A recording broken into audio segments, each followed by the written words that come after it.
The Farthest Reaches, Part 2, Chapter 5, Explanatory Universality, Psychological Science, and IQ.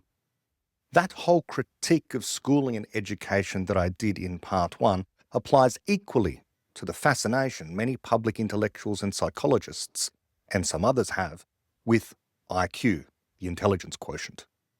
Often held aloft as the pinnacle of psychological science in terms of replicability and predictive power, explanatory universality teaches us that what is tested by an IQ test can only possibly be a certain kind of knowledge. And all knowledge of whatever kinds can in principle be learned, and by anyone. IQ tests cannot be testing the mechanical workings of the brain or something like that. A brain is a computer of a kind, and the only constraints that are relevant to a computer are the limited memory it can access and the speed of its processor. But if a human being needs to speed up processing, for example by calculating some arithmetic puzzle, this can be outsourced to electronics, which can whiz through the long division or whatever it might be. These days, computers can differentiate and integrate complex functions for calculus, or translate passages from one language into another faster than anything a human could ever do without the technology. So what is the point of any timed IQ test? As to whether or not someone has learned to solve the kind of puzzle IQ test writers are fond of asking, that too can be practiced, learned, and therefore one can gain proficiency in those puzzles. One can improve at IQ test type puzzles.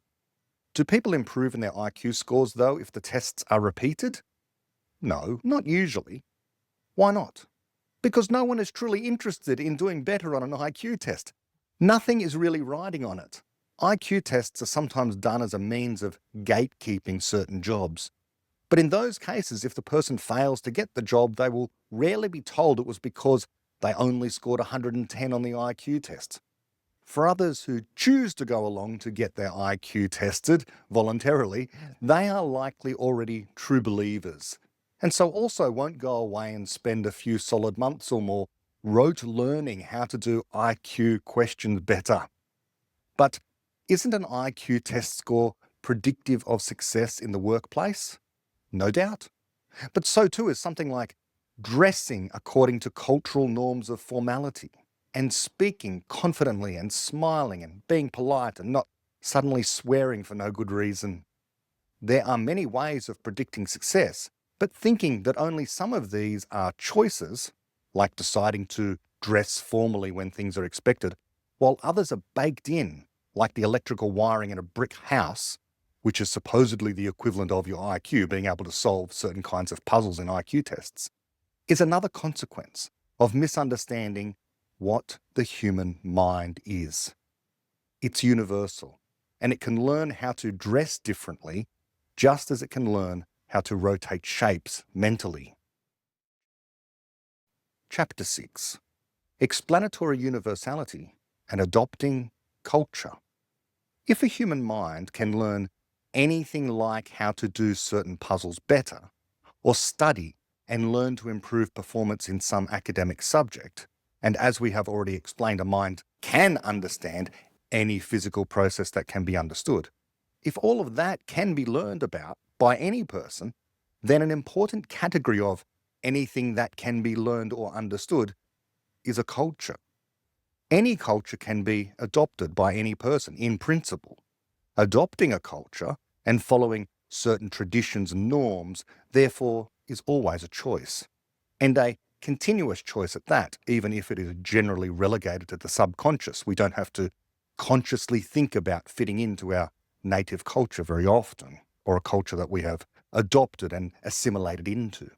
And whether one chooses to adopt a culture and live according to the norms of some culture is the characteristic which should, in any sane world, define whether or not someone is welcome in a given society. A society is a grouping of people who ideally share a culture.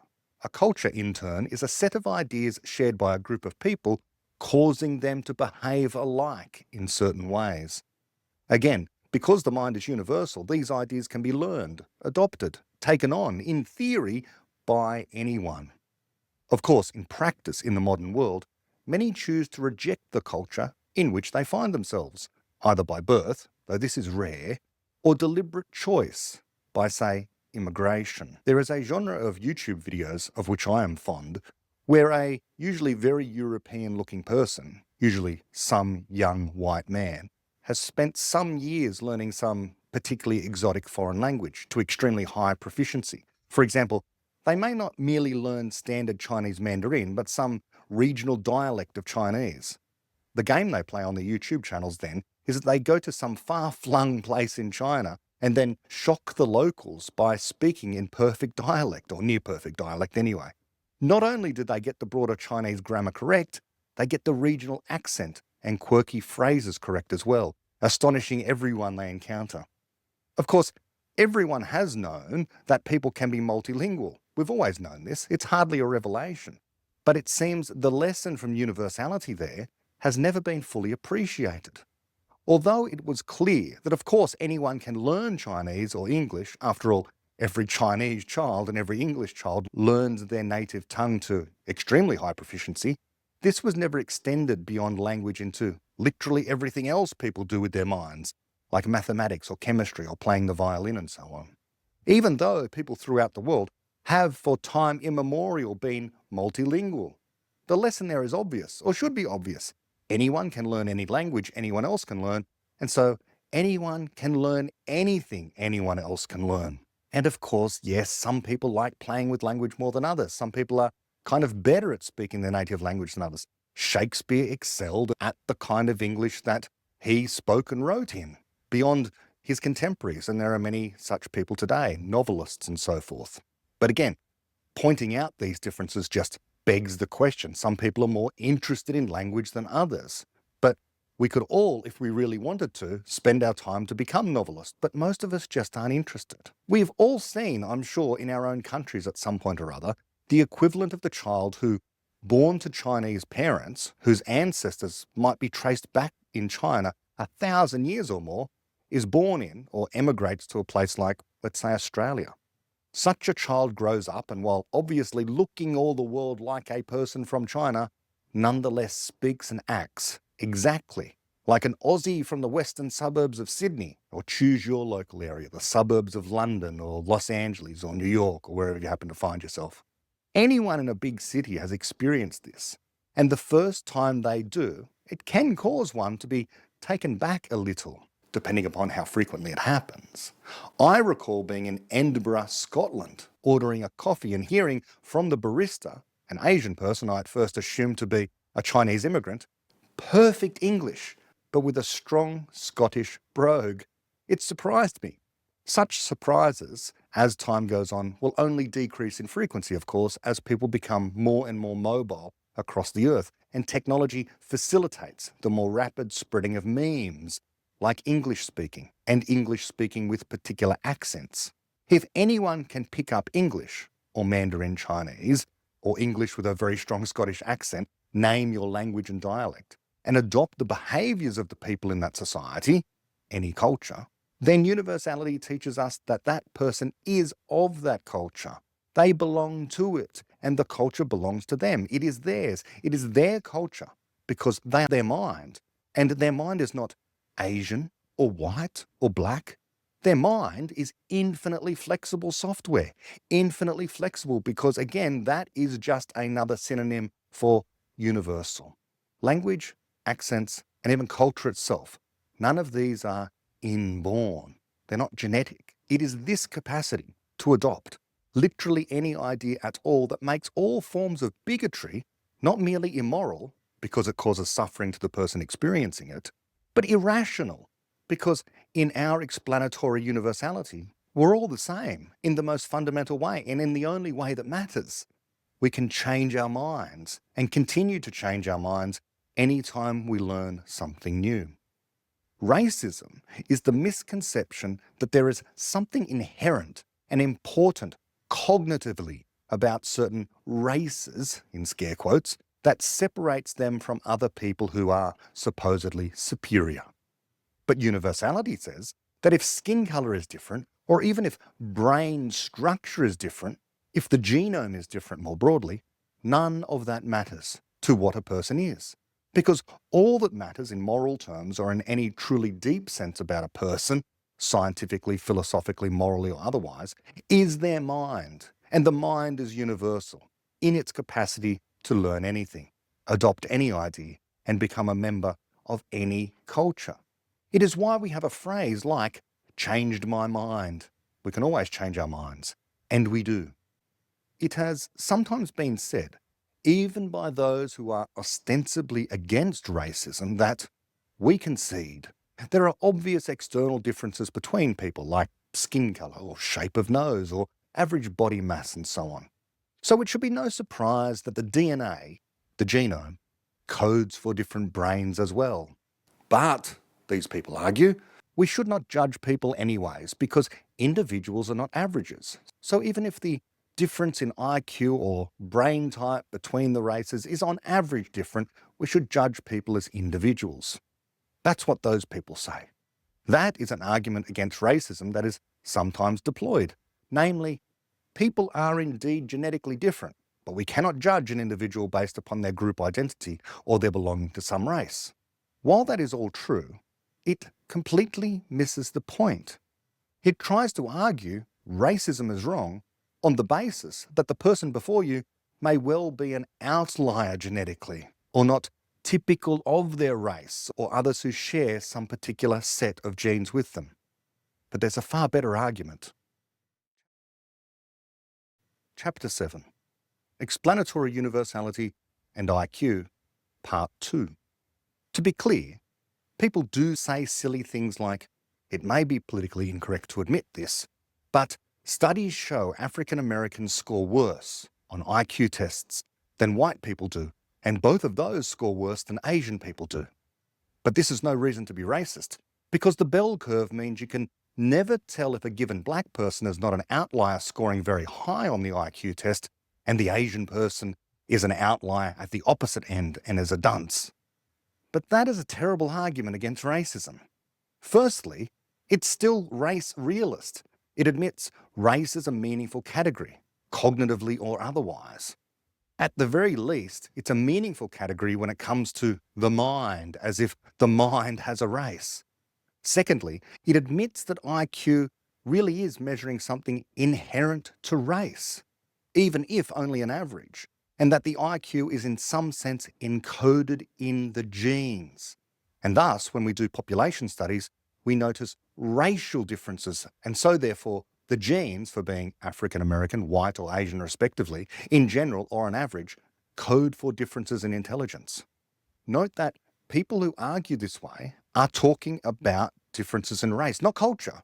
We could talk about culture. That would also, on the basis of universality, be pointless, but they're not talking about the differences in IQ between cultures. They talk about the differences in IQ between the races, even if they say, well, we're only talking about it on average. In any case, we know these average differences don't matter. It's individuals that matter. So we are told by people who deep dive into these subjects around race and IQ. And sometimes they say we're doing it for good reasons because, those races that have lower IQ scores on average, maybe they need additional social help. That kind of pandering and patronization. So yes, I agree with those people. Individuals are what matters and not averages or groups. But that whole argument is false.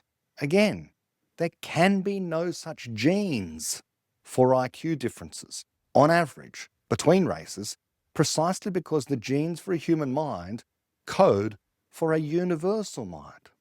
Second, IQ tests can only possibly test knowledge of some kind, things that can be learned.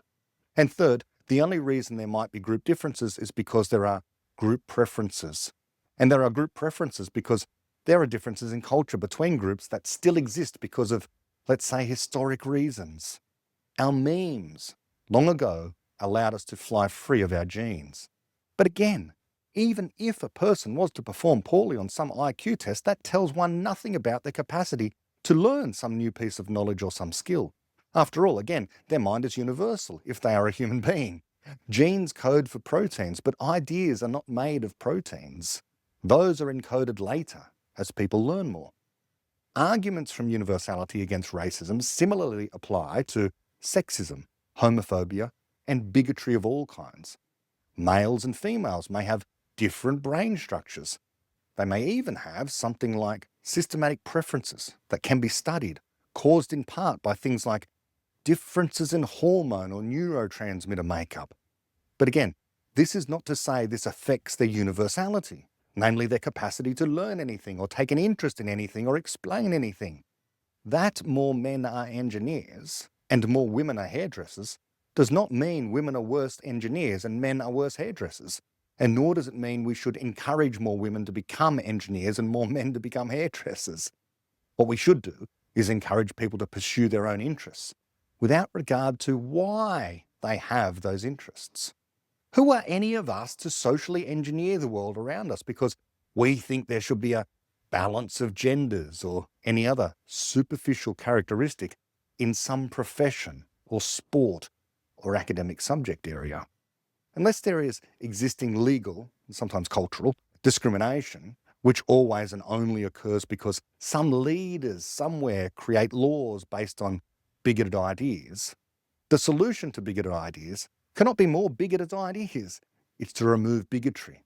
It is to remove reasons for judging people based on sex, gender, sexuality, race, skin color, or whatever else is not actually a product of their mind, which is what a person is. Okay, so some people say gender is a product of the mind. We'll come back to that. So unless there already exists actual bigotry, a law preventing women from learning a certain thing, such as in Afghanistan, where girls are prevented from learning to read, or a cultural norm where women are bullied in the workplace, we should be as liberal as possible in allowing people to pursue their own interests, their own lives of their minds, without regard to their gender or race, and so on. Chapter 8, Explanatory Universality and the trans issue. Does explanatory universality mean a man can become a woman? Is trans a real thing? Well, let's put aside the logical difficulties with this. The logical difficulty, which is, if John is a man who identifies as a woman, then he is not trans. He is a woman, right? Some will say he is a trans woman, or she is a trans woman, and so on, with all the tedious linguistic gymnastics that tends to accompany this entire sink of intellectual effort that consumes this issue. Let's sidestep all of that. While the human body clearly has a sex, and each individual cell has either XX or XY chromosomes, and so human beings, being an evolved species of a kind, can indeed be put into one of two kinds, as any other sexually reproducing species can, this is among the least interesting things about any person. It may be interesting when it comes to other animals, but that is just to say most other animals aren't all that interesting. Sorry, zoologists. People are interesting, and they are infinitely interesting because of their minds. As we have said, the mind is universal, and so it cannot possibly be male or female any more than it can be white or black or tall or short. A person may express themselves in an infinite number of ways. Biologically speaking, this would be to say that despite their genotype, their phenotype is almost infinitely flexible. Normally we say a phenotype in biology is the genotype as expressed in nature in a given environment. So for example, the genome, the full set of genes for a lion, may code for a lion of a particular weight and of a certain tail length. But if the lion finds itself caught in a drought, it may never reach the weight encoded in its genome. Its phenotype may be skinny and light rather than heavy. And if some predator bites its tail off, well, it doesn't matter what the genome says, its expression in the wild is a skinny cat without a tail. But with people, it isn't just the mindless environment and the mindless genome coming together to determine how we people express ourselves in a given environment or in nature. Our phenotype, our physical manifestation in the world, is due in very large part to our choices, something no other organism can do that we're aware of. Our choice to go to a hairdresser and cut our hair, or to the gym to build our muscles or lose some weight, to eat this much food or engage in this or that activity changes our bodies. People pierce their ears and other parts of their body. They put on lipstick, hair dye, and so on. Those are not in the genes, but they will change our physical appearance. So we may or may not agree to call a male who wears lipstick and dresses and undergoes surgeries to have their chest enhanced so it looks like breasts and presents as a woman, we may call that person a woman. That is a cultural and in some places legal distinction to make that some people regard as highly important, but it's not a scientific one. What universality adds to this debate is that any person can indeed feel as if they are like any other person, whatever it means to feel like another person. I doubt there is a way a typical male feels what it feels like to be a male, or a typical female. But I imagine many want to be treated as if they are male when they are male, and rarely as female when they are male. That seems to be what is going on here, among other things. So some people who are male want to be treated as female without actually feeling like a male, because there is no feeling like a male. But anyway, if there is such a thing as feeling female, then in principle, a male can feel as if they are female, and vice versa. But here is another catch. In a world where culture actually exists, and people in general prefer to move through life in a convenient way without so much friction, should they feel like they are female or demand others treat them as female, which is the far more controversial side of this, despite the fact they are 130 kilograms of ripped muscle with a beard and speak with a voice as deep as Darth Vader's, what should they expect?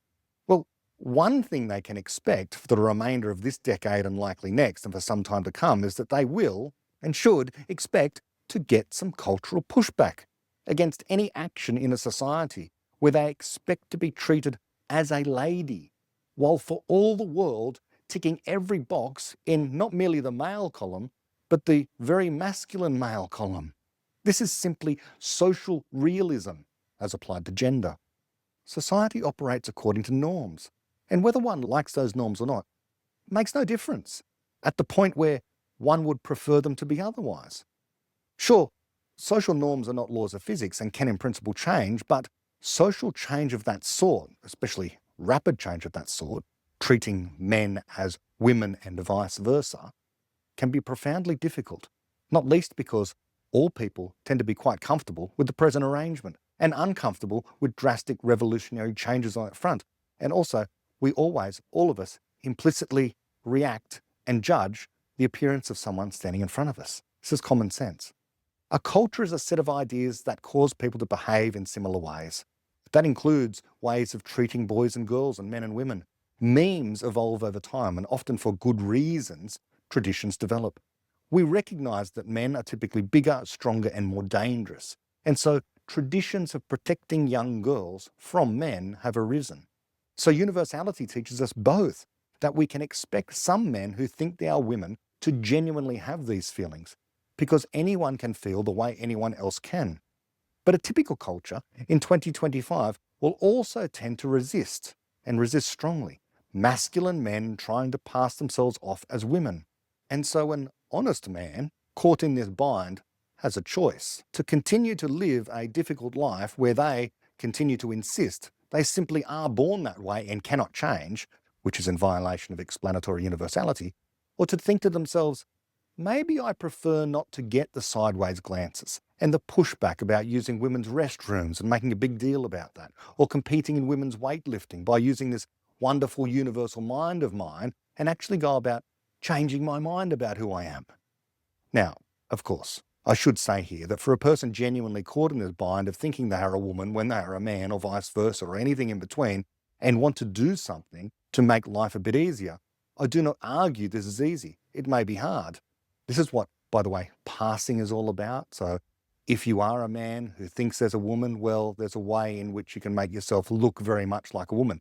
Some people go to no effort. And in those cases, when someone goes to no effort, they should expect no one else to go to any effort either to treat them as a woman when actually they're a man. There are rational choices to make here.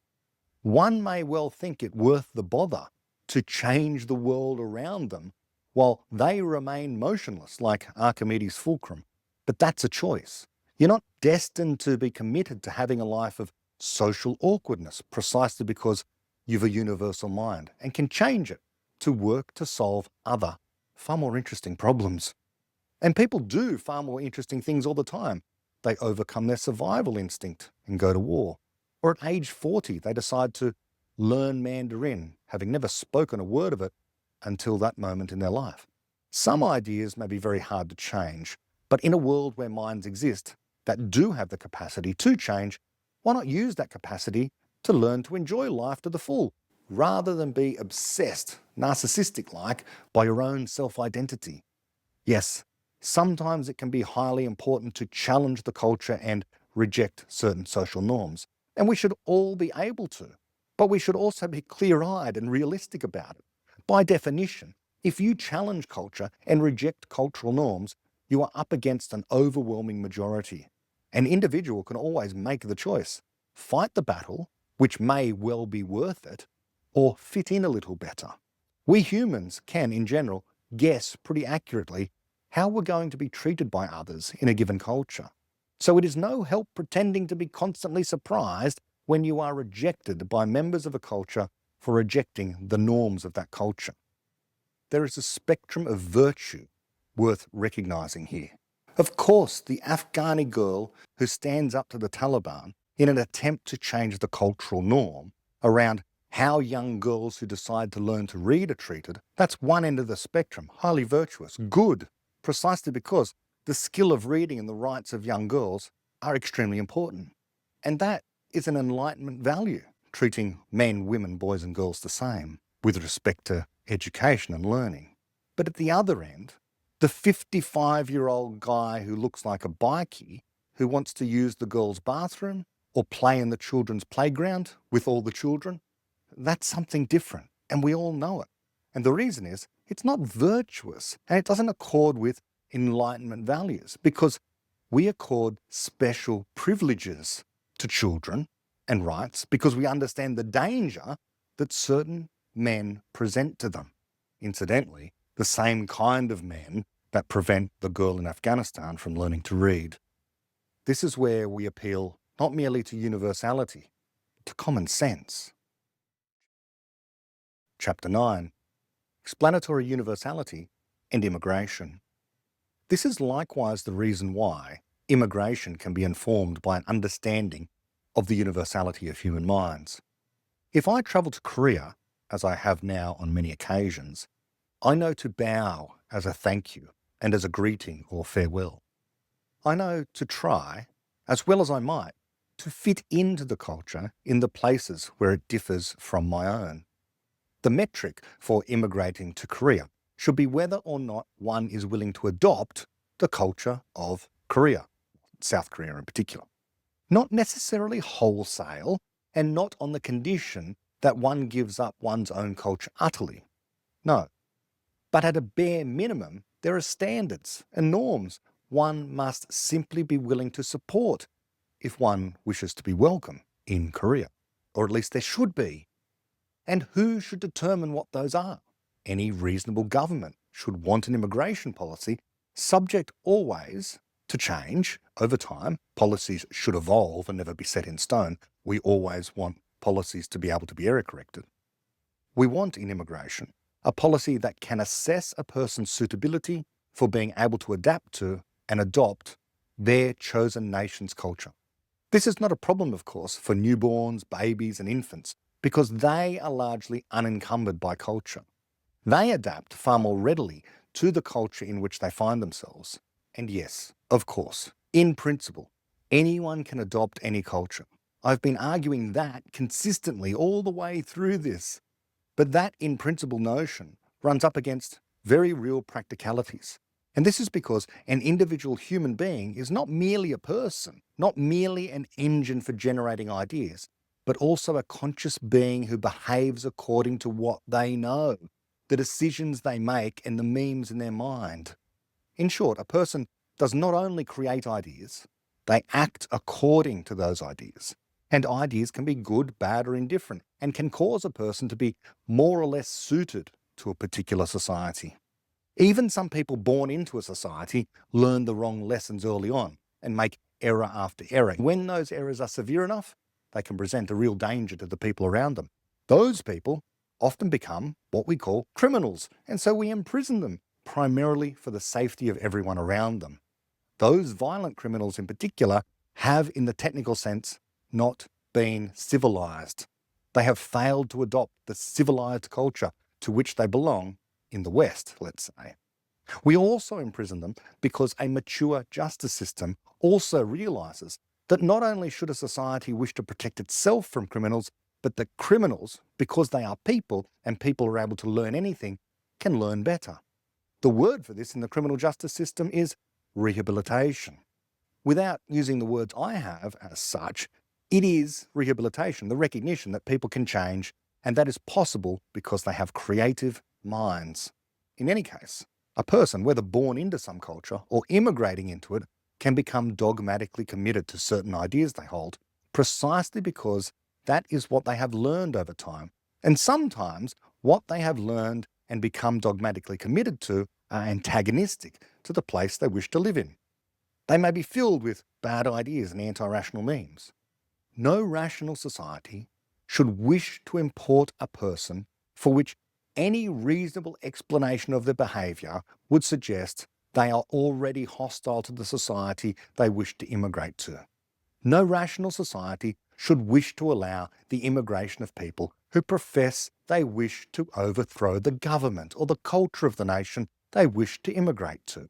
Or even if they have not professed such a desire in so many words, that any reasonable assessment of their other professed beliefs would suggest that is precisely what they'd like to do.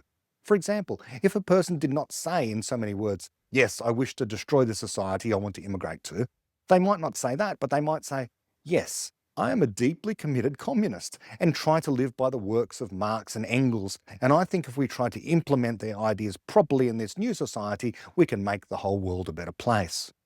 That should be disqualifying, because it means the same thing as, I want to destroy any democratic, liberal, free-trading nation based around the protection of individual rights. And we know that a deeply held commitment to communism is not the only such ideological danger modern and mature democracies are threatened by. An immigrant doesn't yet have the rights that a citizen of a particular nation has, and that's the difference. So again, let us be clear-eyed. The only reason any of this is even worth talking about is precisely because some people who immigrate to some places do not want to adopt the culture of the nation they are immigrating to. And so it takes a lot of work and time and effort and money to change their mind. And it shouldn't be the responsibility of the taxpayer to do that before the person arrives or has been granted citizenship or residency, let's say. Not only do some people who plan to immigrate to a certain society not want to adopt the culture of the nation they are immigrating to, worse than this, sometimes they're actively hostile to it. Now, is it the case that the natives of some nation are sometimes themselves hostile to their own nation? Yes, we've already conceded that. Of course they can be, and that is a problem too. But far from negating or nullifying the first problem I talked about, that of immigrants unwilling to assimilate, it only exacerbates it. Because again, a rational nation should not want to make its existing problems worse by importing even more people who are also hostile or even more hostile to it. But there are many, many, many more people out there not hostile, let's say, to the West, and they should be encouraged to come, and in greater numbers. I don't know why this isn't animating politicians right now. It's a fairly simple decision to make. But that's relativism in politics for you. Relativism in the West is a growing concern, and this causes people who are born and raised in wealthy countries to begin to think that their very own culture is not special, much less valuable and worth preserving. That is a problem caused at heart by the education system, and the reason for it being promulgated through the education system is because of bad philosophy. Philosophers write the books and the papers read by other academics and other disciplines, in particular educational theorists, who then teach the next generation of educators, especially school teachers, who teach the children of a particular culture this kind of thing, moral and cultural relativism, and usually some version of Marxism and the evils of colonialism specifically, and the evils of humans more generally, both implicitly and explicitly, hour after hour, day after day, year upon year. Again, any rational nation dealing with a growing number of people who have an active disdain for their own culture and history of their homeland, that is homegrown, should not want to import more people who also, and for different reasons, hate the nation they are emigrating to. Now, the new immigrants have different reasons quite often, because new immigrants typically are not relativists. They do not agree with the stereotypical blue-haired environmentalist anti-Western activist that there is no objective basis for morality. Quite the opposite. But they do agree that Western nations are only fit to be destroyed, just for different reasons, as I say. Some, not all, some new immigrants can sometimes, rarely but sometimes, think the culture they already have is superior to anything they are emigrating to. That is not a relativist position. For example, they may think capitalism is evil, and free speech is evil, and democracy an objectively terrible idea. But they immigrate to some place that is a bastion, to some extent, of all of those things. We want an immigration policy that would allow vastly more numbers of legal immigrants to cross borders, but if, and only if, they share our values, or at least some minimum set of our values. And those values are the values of the Enlightenment. And that means they should tolerate, for example, free expression, and the free vote, and free trade. They should agree that all people, regardless of race, sex, gender, sexuality, or any other characteristic, is equally human, deserving of the same equal rights, and cannot be enslaved, including by members of their own family, by the way. For example, a wife is not the property of the husband. Rather, they are equal partners in a mutually supportive relationship and so on. Now, the truth of the matter, from the point of view of explanatory universality, is even the people we do not want in our society, precisely because they are hostile to that society, because they hate democracy, capitalism, and liberty broadly, and are intolerant to members of other faiths or to no faith, or with different political persuasions and so on. Sometimes they are violent, of course, in their level of intolerance. Those people, far gone as they are, can, in principle, be persuaded. They can always change their minds. That is what it means to be a person with a universal mind. It can always, in principle, be changed. However, we also have to be practical realists. Change of that kind is often extremely difficult. If the person was born and raised in a Western nation and later comes to be convinced that their own country is an illegitimate Western colonial patriarchal project that is only fit to be dismantled and in some way, shape or form returned to the descendants of its original native inhabitants via revolution, that person may well be a danger to the society. If they act out in violent ways in order to bring about some hoped-for revolution, they should be arrested by the police and put on trial by the justice system. And then, again, any rational nation would, to protect itself and its citizens, provide every opportunity for that person to be reformed while protecting the rest of the community. Of course, this is rarely done, but it should be. How? Well, the offender should be offered the opportunity, not for some kind of communist re-education, but rather the chance to defend their ideas against someone who can defend the values of the state and the culture. That should be what the state does, actually defend itself against its own internal enemies. Someone who can make the case for the nation they claim to hate and want to overthrow. All of that is eminently possible and likely somewhat expensive, but it is an optimistic vision about what a nation can do for its own citizens that it has already failed by providing a terrible education, which has led in some large measure to this person's, let's say, violent outburst. And of course, this wouldn't be a problem if we completely dismantled the education system and reformed it in some way and didn't teach people anti-Enlightenment values. Anyways, on the other hand, allowing people from cultures already hostile to the West into the West is irrational.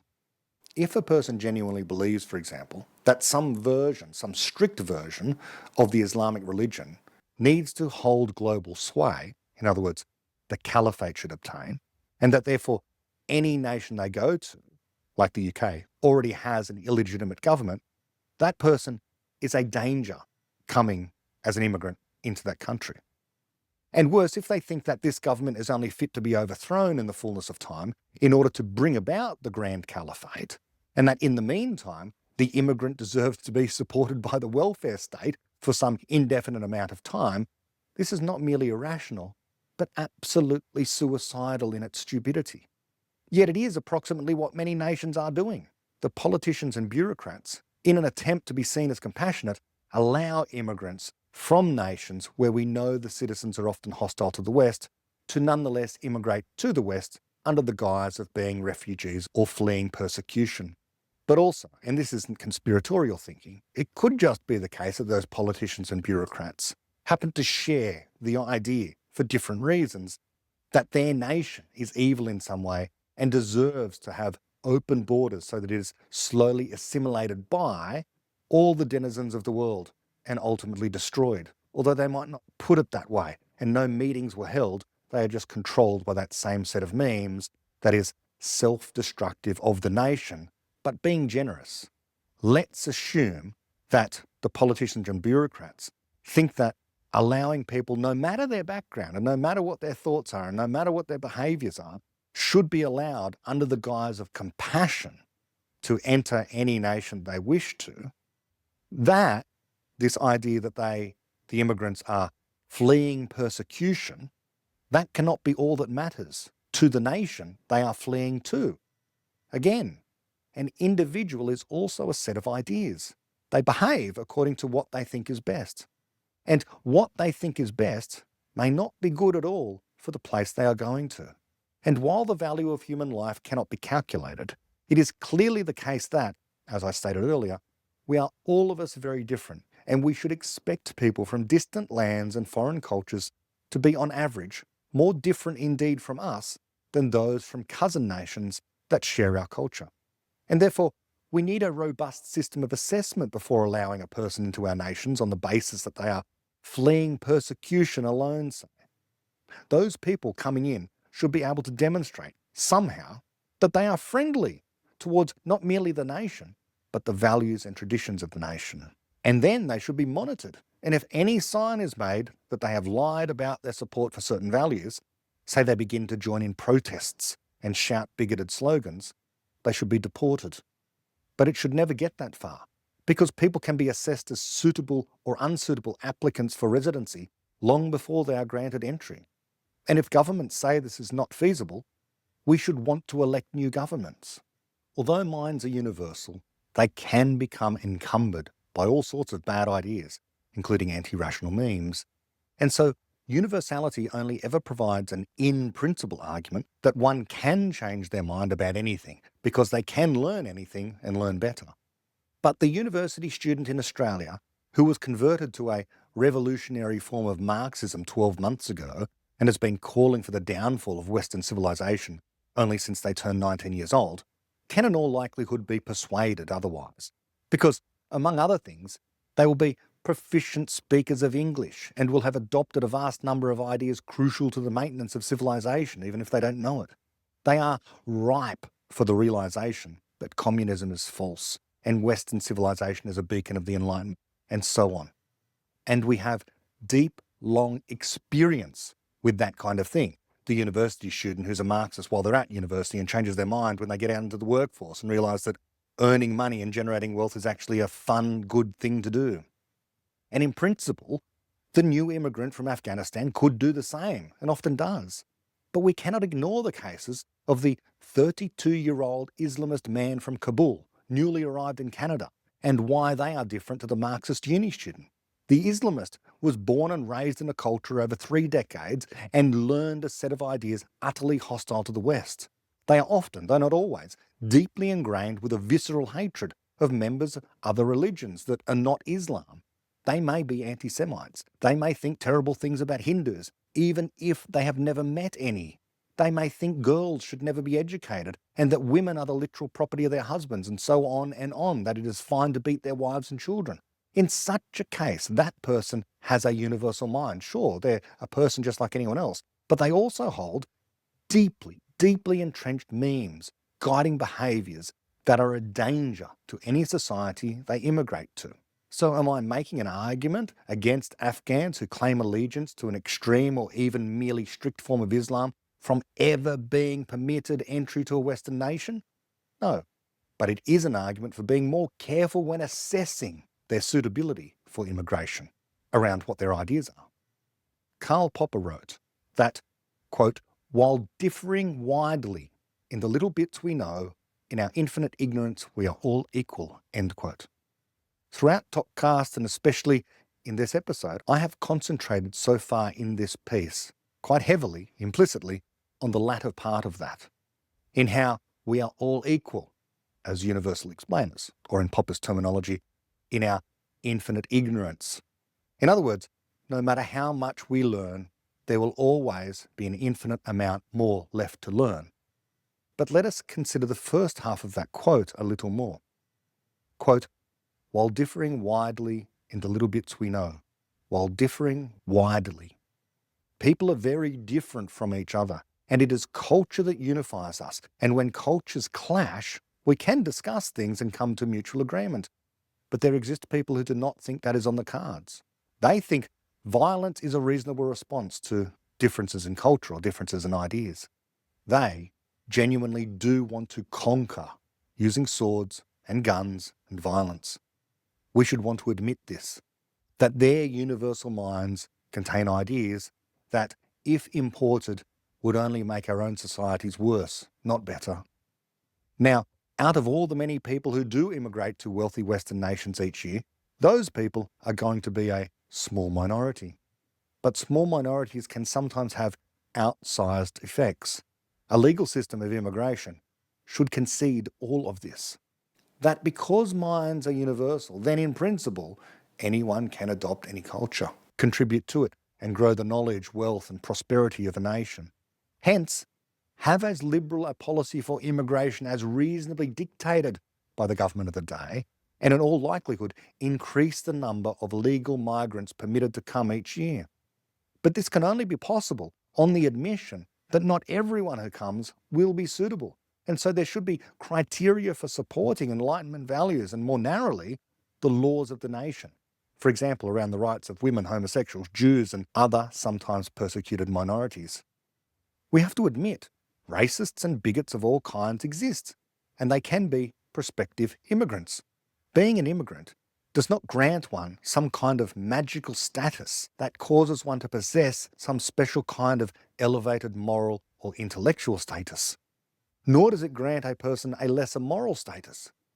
But this is why we need a means of assessment on immigration, a rational means of assessment, because unlike a child born into a nation who is highly likely to be raised in that culture and therefore adopt the ideas of that culture, an immigrant faces additional challenges.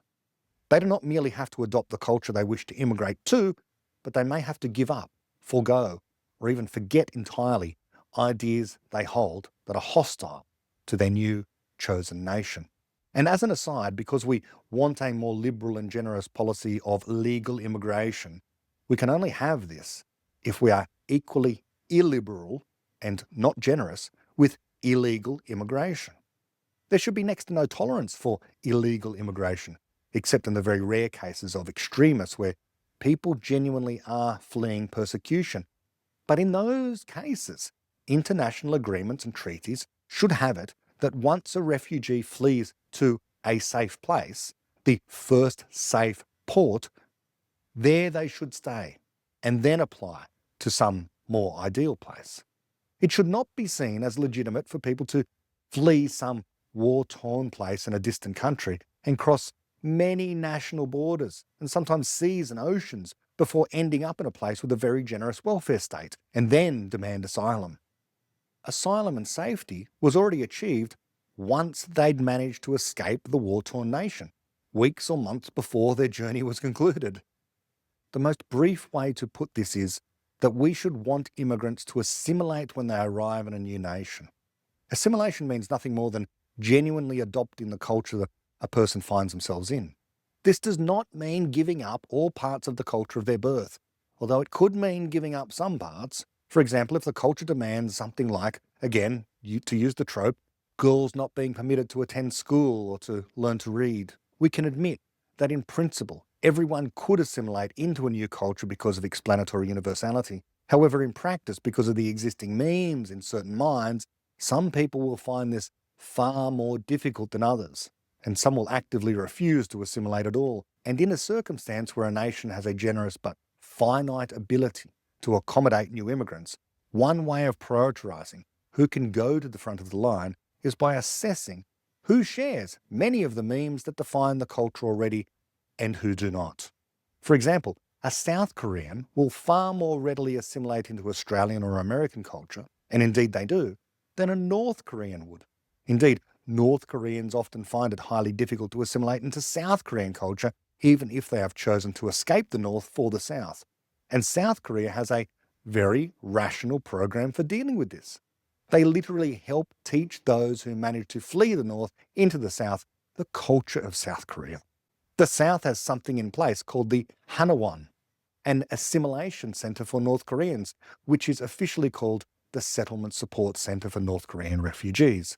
And this settlement program typically lasts about 3 months to help them adopt the culture and be prepared to be productive contributors to the South. The newly arrived immigrants from North Korea are housed, fed, and helped to adapt to their new realities.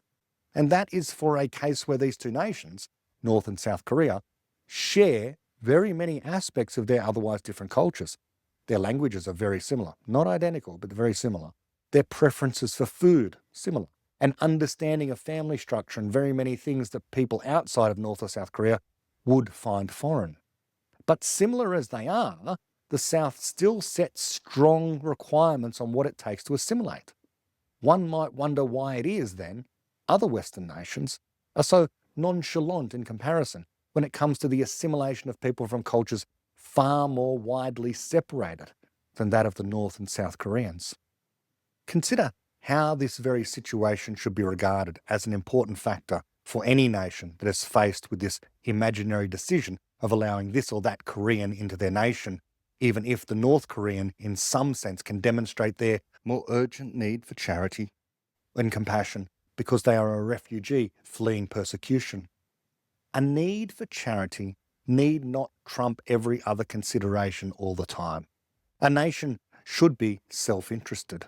It is virtuous for a nation to be self-interested, and this is a point that needs to be made because rather too many governments in the West seem to be acting as if their responsibility is more to those in desperate need from other nations than the citizens they already have.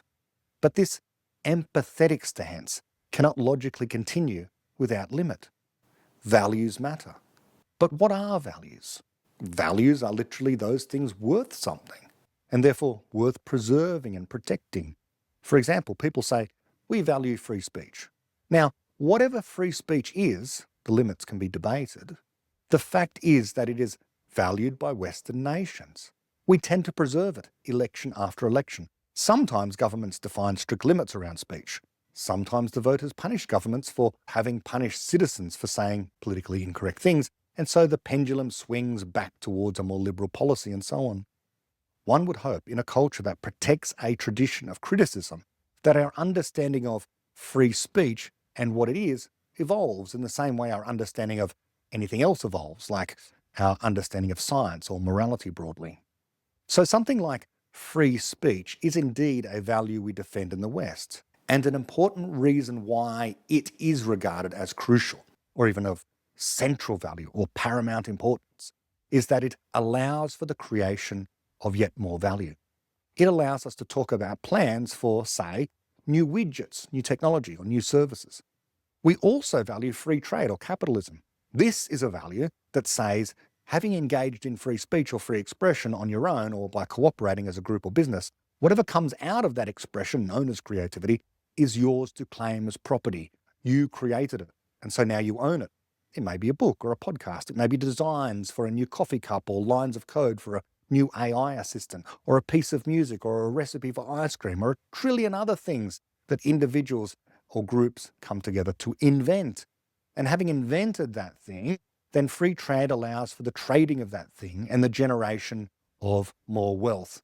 The more people who find that thing of value, the more books sold or downloads of the song or big companies who sign a contract for using your code, then the more wealth is accrued to the creator. That whole system of free trade capitalism is something we value. It is a system for protecting value and fostering more value. Likewise, in the West, we value democracy, the ability to vote out politicians we no longer want ruling over us. We value equality before the law. We value human life. We value error correction. So those are the values of the Enlightenment worth defending. All Western nations share those values. They began in England and the Netherlands and Scotland and were gradually exported elsewhere throughout Europe and leapt across the oceans to America and to parts of the British Empire, notably Australia, New Zealand and India, among other places, and to some extent found a foothold in parts of South America, especially Argentina these days, and also into Asia, places like Japan and South Korea and so on. We have many values that we share. But those three core values, our value in free speech, free trade and democracy, are central to our ability to make objective progress. Or in other words, to generate more value and create knowledge and do all of this ever more rapidly. In modern tech parlance, they are the preconditions for acceleration, the ability to ratchet up the rate of progress and error correction. Thank you for watching and listening. That's the end of part 2. Stay tuned for part 3.